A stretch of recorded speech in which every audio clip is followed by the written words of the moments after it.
Alrighty, hello everyone. It is time to take notes on probability today. Yes, you are taking notes as I told both you and the substitute, since I am not going to be here today.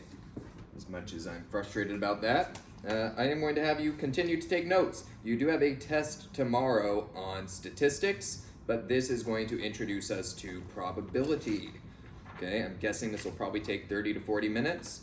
We'll see. I'm trying to find out what page we're on right now, because you will be needing your books. It looks like we are on page... I should have looked at this before I made the video. We're on page 773. Okay, 773 in your book is the page that we're on. Okay, so we are going to begin talking about probability, and this opening lesson is not that bad. Okay, this one is pretty straightforward. Probability will get quite tricky as we get later into it, but up front, it's actually quite straightforward. Okay, skipping through this stuff.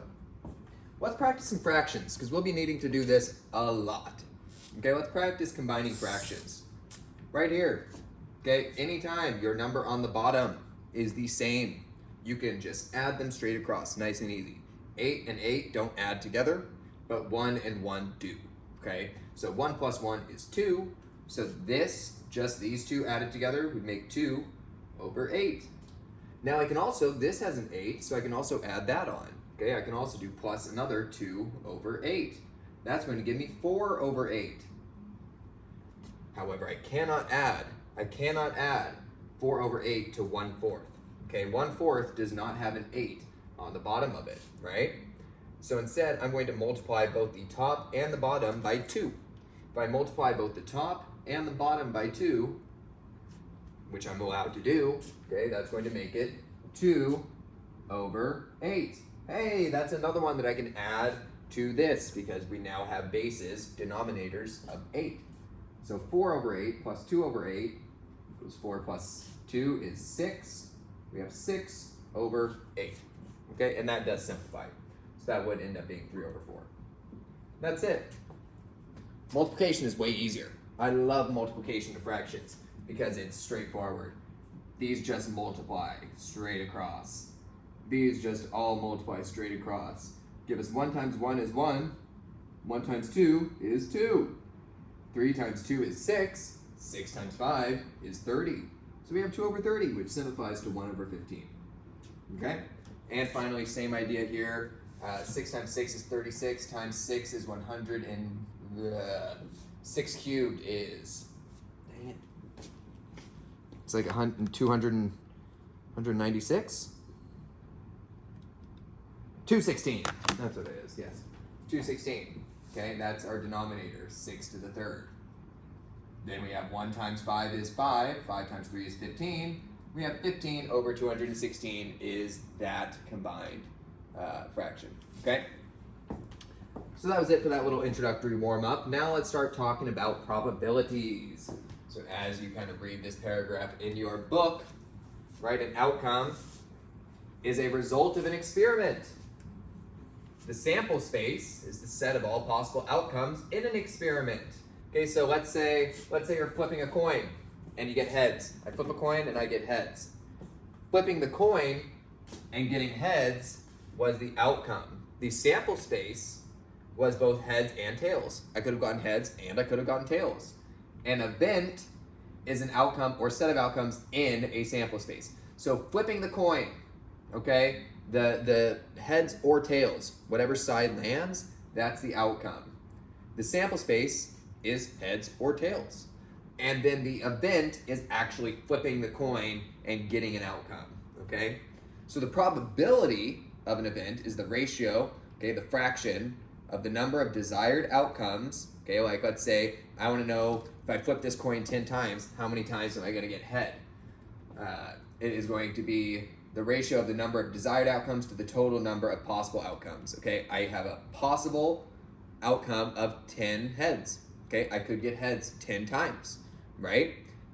That's the total possible number of outcomes. However, that's not really probability, okay? I would need to have the number of outcomes that happen out of the total possible outcomes. So you actually need to flip the coin. 10 times. Okay, you flip it once, you get heads. You flip it another time, you get tails. You get tails, you get tails, you get a heads, you get a tails, you get a heads, you get a heads, you get a tails, you get a tails. That's 10 flips. Okay, you don't necessarily always get 50%, in a coin flip. But that is the probability, is actually doing the experiment and finding out the ratio of the number of desired outcomes to the total number of possible outcomes.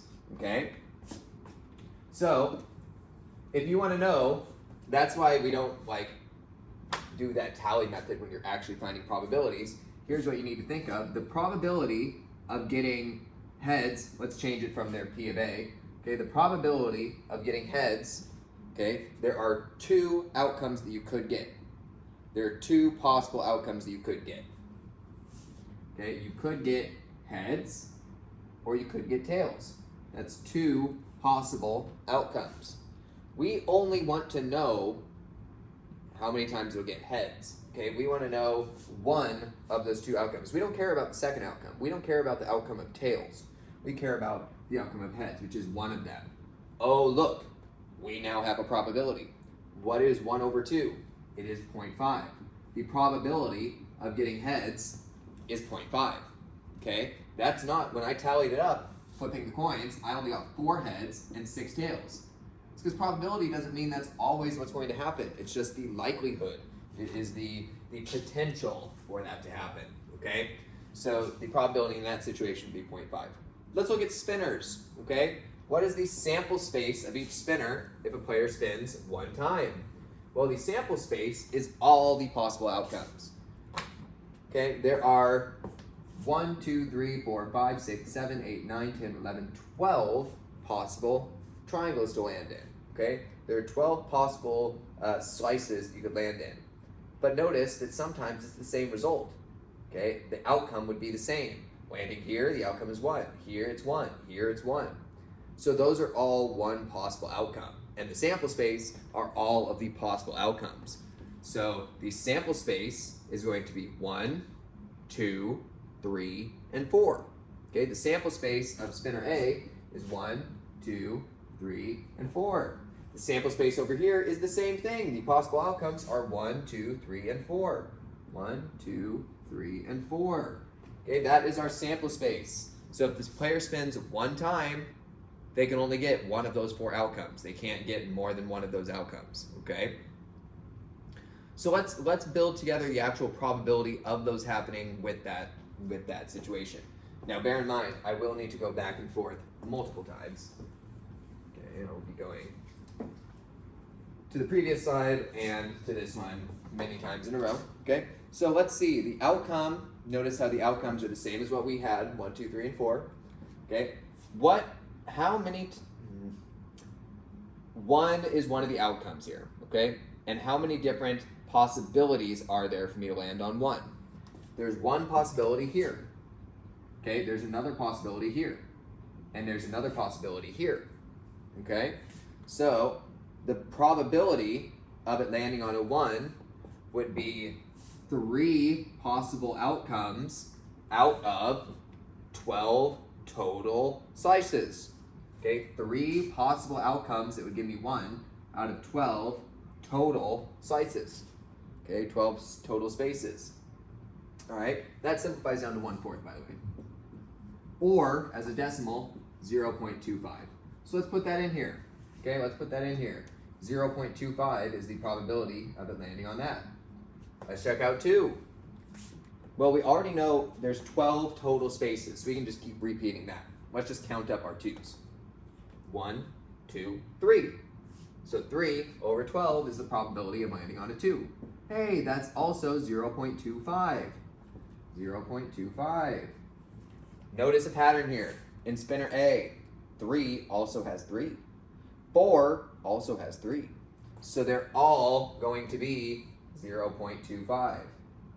Now there is a way to prove that we were correct in this tallying of probabilities. Okay, and that's to make sure that all of our outcomes probabilities add up to equal exactly 1. Okay, they got to add up and make exactly 1. 0.25 plus 0.25 is 0.5 plus 0.25 is 0.75 plus 0.25 is 1. okay? So that checks out. That makes sense. But what if these spaces or the outcomes were non-uniform, right? Where they are not all the same probability. We still need to make sure that they add up to 1. I'm erasing that. You probably already have it written. I hope you do at least. Okay. So what is the sample space, or not that part, okay? What is the probability for the outcome of 1, for the outcome of 1 on this spinner, okay? How many total spaces are there in this spinner? There are 1, 2, 3, 4, 5, 6, 7, 8, 9, 10. This time we are only out of 10, okay? And we need to count our 1s. How many 1s are there here? 1, 2, 3 1s. So we have a 3 in 10 chance of landing on one of the 1s, okay? That is 0.3. Let's write that. 0.3 down here. Okay? For 2, okay, for it to land on 2, how many of those do I have? 1, 2. I have 2 2s out of 10 total spaces. That's 1/5, or 0.2. Okay? Next, we're going to do 3s. Again, there are 10 spaces and 2 3s. That gets another 2 out of 10, or another 0.2. 0.2, 0.2. Now let's do something interesting. Okay, before we do 4, let's do something interesting, and let's check out what these add up to. 0.3 plus 0.2 is 0.5, plus 0.2 is 0.7. So what would need to go in this blank for it to equal 1? Right, it would need to be 0.3. Let's find out if it is 0.3. That would mean 3 out of the 10 spaces would need to be 4. Okay, is that true? Yes, it is. 4 fills in 3 of the spaces. 3 out of 10 is 0.3, and that would lead into what we need. Okay, and all of this together equals 1, which shows that we almost surely calculated the probabilities correctly. Okay? So this is where I was talking about the non-uniform and the uniform probability. Okay? In spinner A, there were 12 spaces. Okay? There are 12 spaces here, and every single number has 3 spaces. Okay? There's the same amount of 1s as there are of 2s, as there are of 4s, as there are of 3s. Okay? That is not the case with spinner B. Okay, spinner B has different numbers of different numbers. Okay, different amounts of different numbers. That would be called non-uniform probability. Okay, when we did this, that was non-uniform probability. Okay, they were not always the same. Uniform probability would be like spinner A, where there were exactly 3 of each kind of space. Okay, so let's look at using those models to determine some probabilities. What is the probability of a spin resulting in a 3 on spinner A? Well, we kind of already did that. The probability of a 3 on spinner A was 0.25. Okay, P of 3, the probability of a 3 was 0.25. Okay, 1/4. That would be your part A answer. What is the probability of a spin not resulting in a 3 on spinner A? Okay, well, let's go back to spinner A. Let's count. We're out of 12 spaces still. Okay, we didn't remove any. Let's count how many are not 3s. 1, 2, 3, 4, 5, 6, 7, 8, 9. 9 of them are not 3s. So 9 out of 12, aka 3 out of 4, aka 0.75. Okay? Hey, that checks out. If the chance of spinning a 3 was 25% or 0.25, the probability of not getting a 3 is the other amount to make 100%, right? So it would have to be 75%, which this is, or 0.75. So the probability of a spin not resulting in a 3, I'm trying to think how I want to format that. We're not there yet, so I'm going to skip that. Okay, it would just be 0.75. Okay, this would be 0.25. What is the probability of a spin resulting in a 3 on spinner B? Okay, on spinner B, we have 10 total outcomes, 10 total spaces, and 3's make up 2 of those 10 spaces. So as we solved already earlier with this table, okay, that's going to be 20%. 20%, 2 out of 10, 1 out of 5, 20 or 0.2, okay? Now use your logic. What's the probability that it's not going to be a 3 on spinner B? Okay, I'm hoping some of you already have the answer without even needing to do any math, right? I can tell you that if landing on a 3 is a 20% or a 0.2 probability, then we need everything that's not a 3 to be the remainder of the 1, right? We need to turn this into 1 using everything else, which would be 0.8. Let's check that out, okay? Let's see if 8 out of the 10 spaces are not 3's. Are 8 out of these 10 spaces not 3's? 1, 2, 3, 4, 5, 6, 7, 8. Great, checks out. Perfect, awesome. Okay, let's see, I am gonna go, I might make this in 2 video chunks, so they'll have to play 2 YouTube videos, just because I have a class starting fairly soon. I want to be prepared for that. Okay, but the sample space for a pizza special. Okay, this is where it gets a little weird and nitty gritty. I'm gonna be clear, I am never gonna make you do a tree. Okay, a tree diagram, maybe an organized list is something you might end up liking. I will never make you do a tree. You are allowed to, but I will never make you, okay? Let's talk about a pizzeria that's advertising a special deal in the newspaper. I could go on a whole soapbox rant like I did earlier this term about how a small one-topping pizza for $6.50 is guaranteed going to be a massive ripoff compared to a large one-topping for $9, okay? Because a large pizza in diameter, I'm not going into that soapbox again. Okay, we've been over that once, and I'm going to talk for way too long about that if I get into it. But something I want you to notice, okay?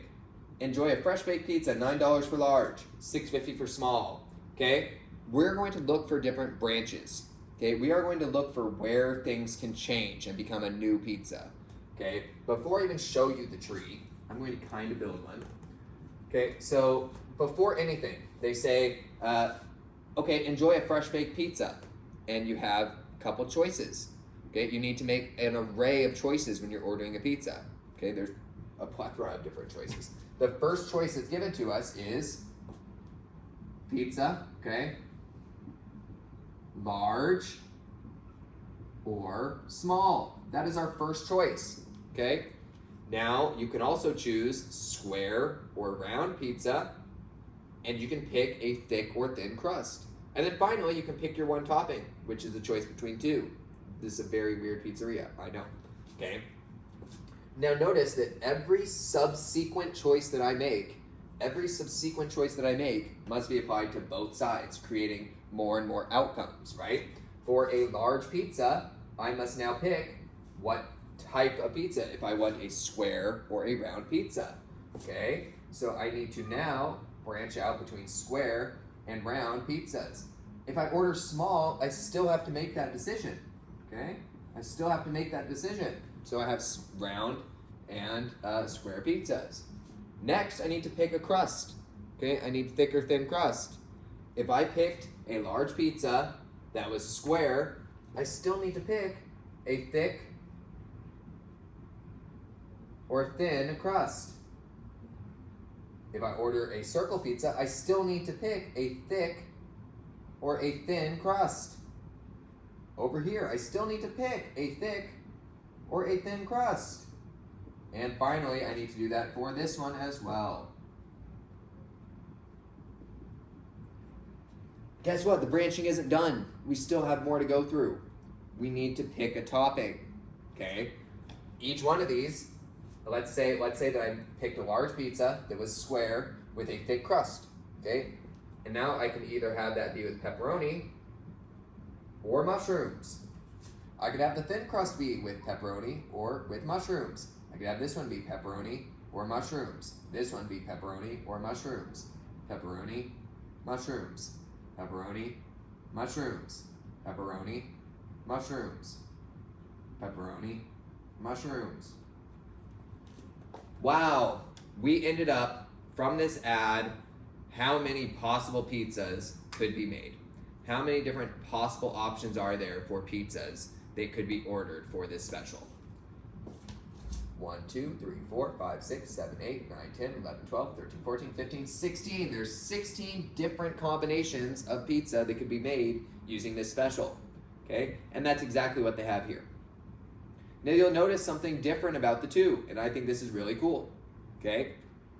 What if I changed my order? I didn't give you enough time to really look at that. What if I changed my order?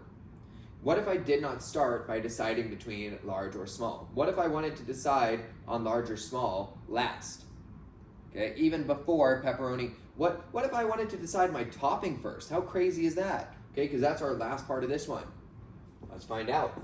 Let's see. If I picked, okay, my pizza could be pepperoni or mushrooms. If I pick a pepperoni pizza, okay, I could pick any category next. Let's say I pick, you know what? I'm just gonna go backwards. Okay, next I'm gonna pick whether it's a thick or a thin crust. I'm going to use, instead of the words thick or thin, I'm going to use a capital T for thick and a lowercase t for thin. Thick, thin. Okay, next I need to pick whether it's round or circle, round or square. Okay, if I picked a pepperoni pizza that was a thick crust, I would still need to pick round or square. Round or square. Round or square. Round or square. Now once I pick that, I need to then decide on a size of pizza. Okay, I need to pick a size. I could have a large or a small. Large or a small. I'm not going to keep going because each one of these branches out into two individual options. 2, 4, 6, 8, 10, 12, 14, 16. I still wound up with that same answer, okay? So yes, this is what the tree looks like in a different organization. I did it downwards, they did it sidewards, okay? Which actually was probably smarter in terms of writing words. It makes a lot more sense to go left to right. But, okay, how many outcomes does the sample space of each tree diagram include? Okay, that is how many different possible pizzas are there. How many outcomes does the sample space include? Okay, what does each outcome represent? And then we're going to compare the diagrams, okay? We got 16 outcomes. We got 16 outcomes here, okay? How many outcomes are there? There are 16 outcomes in this sample space of each. Yeah, both tree diagrams were both 16, okay? What does each outcome in the sample space represent? Each outcome is the choice made from deciding on your pizza. Each outcome is your final pizza decision. After all 1, 2, 3, 4 choices, okay, 4 choices were made. After these 4 choices, you resulted in a pizza that had everything from your previous choices included, okay? How are they similar and how are they different? They're similar in the fact that they have the same number of layers every time. Starts at a layer of 2, then a 4, then an 8, then an 16. Okay, they both follow that same pattern. The only thing is different is we chose different starting places. We chose a different order of where the branches happen. Okay, now if there were 3 pizza toppings that could be chosen, okay, that would still result in the same total. Everything would change. If you put something with 3 choices in the middle of the tree, everything would change, right? Except the final outcomes. You would still have the same number of final outcomes, okay, between both of the trees that you make. Does the arrangement of the tree affect the total number of outcomes? No, it does not. Okay, you can arrange the tree in any way you so choose. You will still get a correct final number of outcomes, all right? So create an organized list that displays all the pizza specials. Nope, we're not going to do that. Okay, how many possible thick and round pizza specials can you order? Oh, here's something where you can use our graph. How many possible thick and round pizza specials can you order? Okay, you can order 1 thick or round. Wait, how many possible thick and round pizzas? Okay, let's find our chart. Here is square, here is round, here is thick. Square, thick, 2 outcomes. Circle, round, Wait, sorry, this one doesn't count. It would just be the two circles. I don't know what I was talking about. Ignore that whole thing. Okay, I was thinking this contained square. Okay, we're just looking at the two circle pizzas for this idea. How many possible thick and round pizza specials can you order? Okay, this round pizza right here, when it has a thick crust, has two outcomes. This round pizza, when it has a thick crust, has two outcomes. So total, there are 4 possible thick and round pizza specials that you can order. How many of the possible pizza choices are square but do not have mushrooms? We need to look at the two squares. Okay, it doesn't matter if it's thick or thin. Okay, it just matters if it doesn't have mushrooms. 1 option, 2 options. Okay, this one, thick, square but do not have mushrooms. Okay, thick, does not have mushrooms, 1 outcome. Thin, does not have mushrooms, 1 outcome. Also, 4 possible choices. 4 outcomes are square but do not have mushrooms. All right, and that is really it for this idea of organizing the data visually. Okay, I am going to have the substitute now pass out an assignment. Yes, you will be doing this assignment, and no, I did not give you warning that you'd be doing an assignment. So, surprise, surprise. But I will now have her hand out the assignment, and that will cover basic probabilities, like those decimals we covered in the beginning. Okay, it will cover basic probabilities, and it will cover these graphing of these trees, okay, and understanding how to do combinations, all right? So I hope you're being good for this stuff. I hope you did not have your devices out as I was going through that.